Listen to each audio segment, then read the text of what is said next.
হে আমার প্রতিপালক, আমি আপনার নিকট আশ্রয় প্রার্থনা করছি শয়তানের কুমন্ত্রণা হইতে। হে আমার প্রতিপালক, আমি আপনার নিকট আশ্রয় প্রার্থনা করছি তাদের উপস্থিতি হইতে।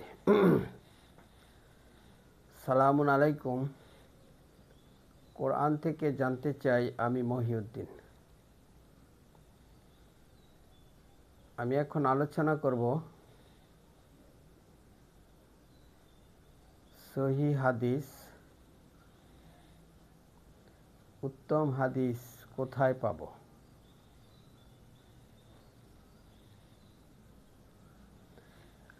আল্লাহ রাব্বুল আলামিন নাজিল করেছেন যে বিধান, সেটি হাদিসের মাধ্যমে নাজিল করেছেন। হাদিস হচ্ছে কথা, আর এই কথা হচ্ছে রাসূলের, যাকে আল্লাহ রাব্বুল আলামিন মনোনীত করেছেন রসুল হিসাবে। এই কোরআন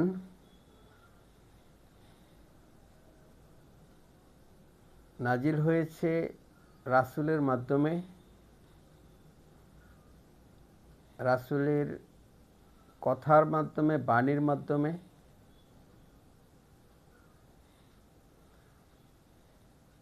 রাসূল হয়েছে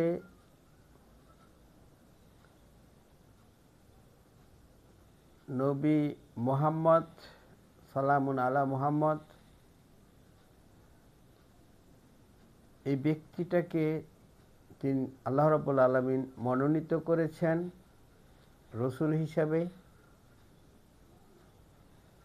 তাকে সম্মানিত করেছেন রসুল হিসাবে মনোনয়ন দিয়ে।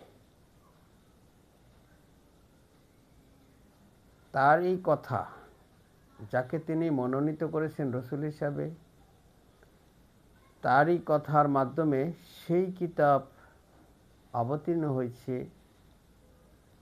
যে কিতাব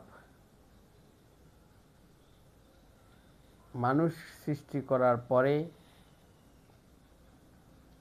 আল্লাহ রাব্বুল আলামিন নাজিল করেছেন, যা মেনে চললে মানুষের কোনো ভয় নাই, তারা দুঃখিত হবে না, তাদের জন্য পুরস্কার রয়েছে পরকালে। তো সেই হাদিস আমরা কোথায় পাব? আল্লাহ রাব্বুল আলামিন সূরা জুমার ৩০ নম্বর আয়াতে বলেছেন যে আমি নাজিল করেছি উত্তম হাদিস।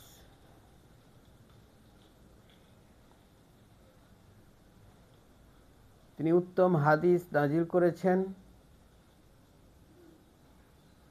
উত্তম আয়াত, তার বাণী, তার বিধান।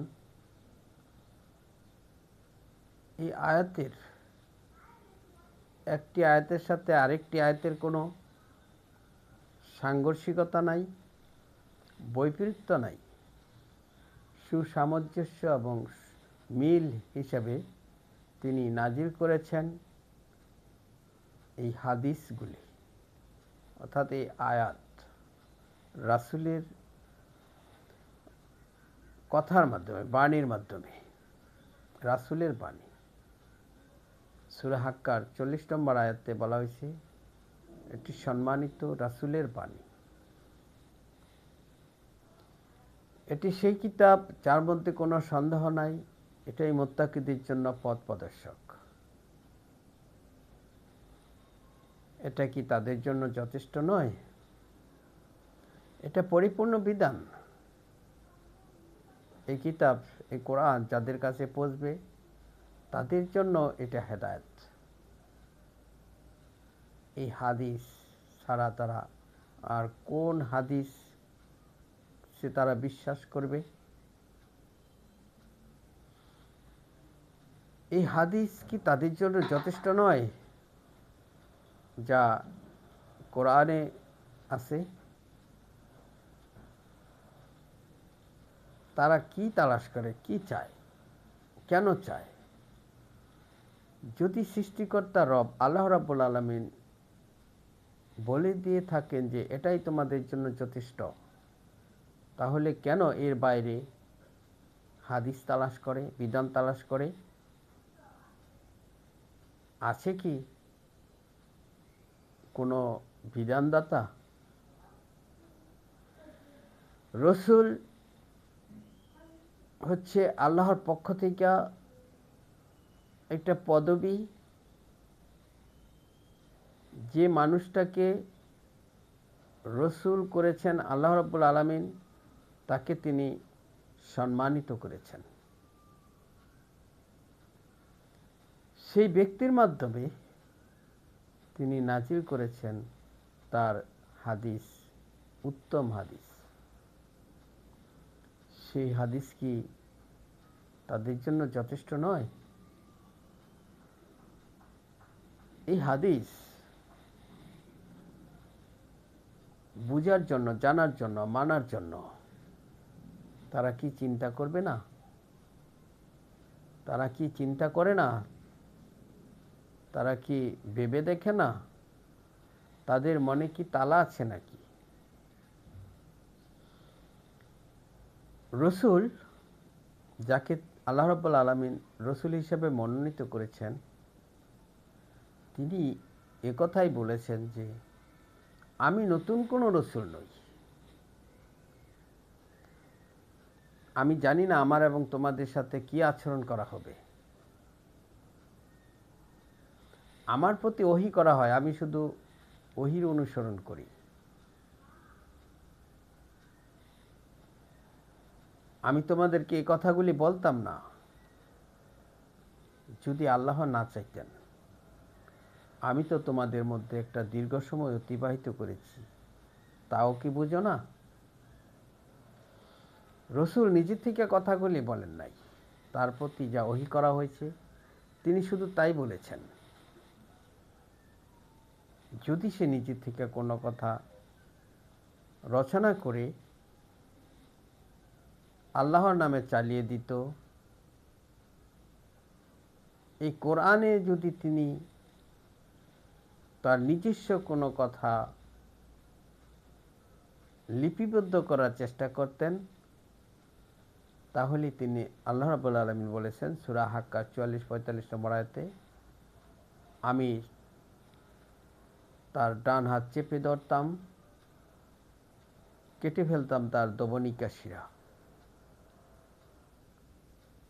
সে নিজে থেকে কোনো কথা বলেন নাই, তার প্রতি যা ওহী করা হয়েছে তিনি শুধু তাই বলেছেন।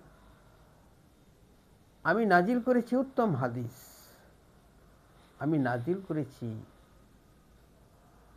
এই কিতাব, এর হিফাজতকারী আমি নিজেই। এর মধ্যে কোনো মিথ্যা প্রবেশ করে না, সামনের দিক থেকেও নয়, পিছনের দিক থেকেও নয়।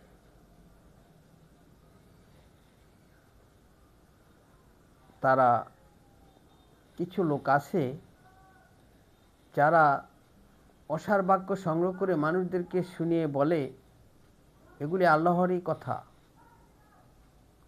তারা এই জন্যই বলে যাতে করে আল্লাহ প্রদত্ত বিধানকে হেয় প্রতিপন্ন করতে পারে, ঠাট্টা বিদ্রুপের বিষয় বানিয়ে দিতে পারে। সতর্ক সাবধান হবেন। কোরআনের বাইরে কোনো কথাই হাদিস নয়, হাদিস উত্তম হাদিস নয়। সেগুলি রাসূলের বাণী নয়, সেগুলি আল্লাহ প্রদত্ত বিধান নয়।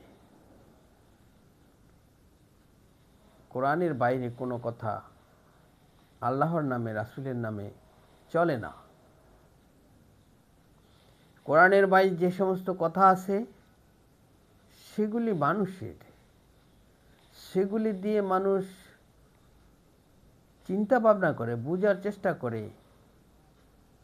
আর রাসূলের হাদিসকে, আল্লাহর বিধানকে মানুষ বুঝার চেষ্টা করে, সেগুলিকে রাসূলের নামে চালিয়ে দিবার দুঃসাহস, ধৃষ্টতা দেখাবার চেষ্টা করিয়েন না, তাহলে ধ্বংস হয়ে যাবেন। আল্লাহ রাব্বুল আলামিন বলেছেন, সে যদি নিজে থেকে কোনো কথা রচনা করে আমার নামে চালিয়ে দিত, আমি তার ডান হাত চেপে ধরে কণ্ঠটা কেটে ফেলতাম। অতি সাবধান, কোরআনের বাইরে কোনো কথা রাসূলের নামে বলা ঠিক হবে না।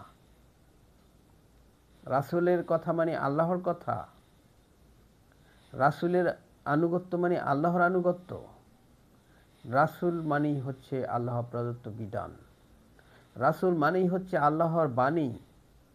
রাসূল এবং আল্লাহর মধ্যে কোনো পার্থক্য করা যায় না। যারা পার্থক্য করে তারা সাচ্চা কাফের, যারা রাসূল এবং আল্লাহর মধ্যে পার্থক্য করে। ব্যক্তিকে মনোনীত করে হয় রাসূল হিসাবে, কিন্তু ব্যক্তি রাসূল নয়। ব্যক্তিকে এক পদবি দিয়ে, রেসালাত দিয়ে তাকে সম্মানিত করা হয়। আমি আমার আলোচনা আর দীর্ঘায়িত না করে এখানে শেষ করছি। সালামুন আলাইকুম।